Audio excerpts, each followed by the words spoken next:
अस्सलाम वालेकुम। मेरा नाम है मोहम्मद बिलाल और आज के सेशन में हम देखेंगे कि वेबसाइट क्या होती है और उसकी टाइप्स क्या क्या होती हैं।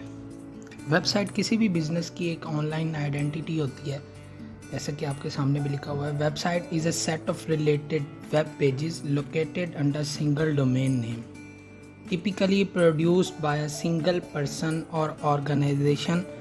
ये किसी भी ऑर्गेनाइजेशन के लिए या किसी बिज़नेस के लिए उसकी मतलब आइडेंटिटी को शो करेगा। आपकी लेफ़्ट साइड पे आपको एक वेबसाइट स्क्रॉल होती नज़र आ रही है। वेबसाइट एक या एक से ज़्यादा पेजेस के साथ मिलके बनती है।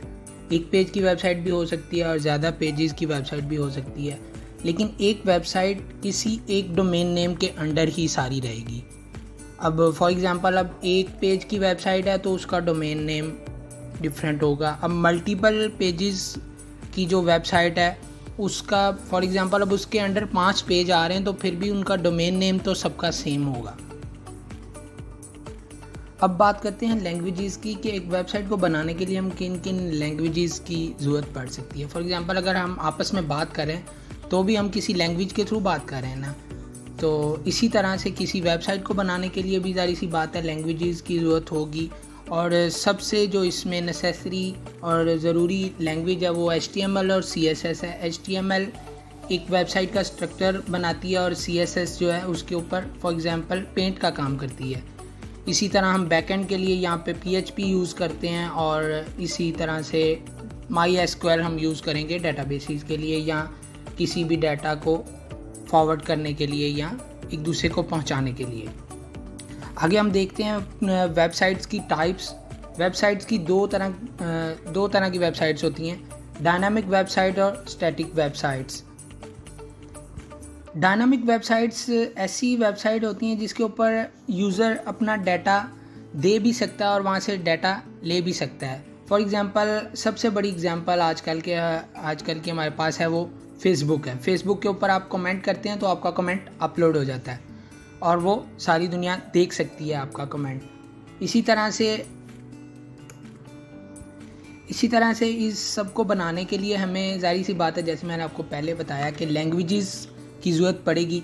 तो डायनामिक वेबसाइट्स के अंदर जो आपकी HTML, CSS, PHP और MySQL ये लैंग्वेजेस हम यूज़ करते हैं और इन लैंग्वेजेस को यूज़ करते हुए हम वेबसाइट बना सकते हैं। आपको जैसे बताया HTML स्ट्रक्चर बनाएगी, CSS पेंट करेगी और PHP के अगर आपका डाटा फॉरवर्ड करने के लिए MySQL के साथ इंटरेक्शन के साथ आपका जो डाटा है वो फॉरवर्ड करेगी।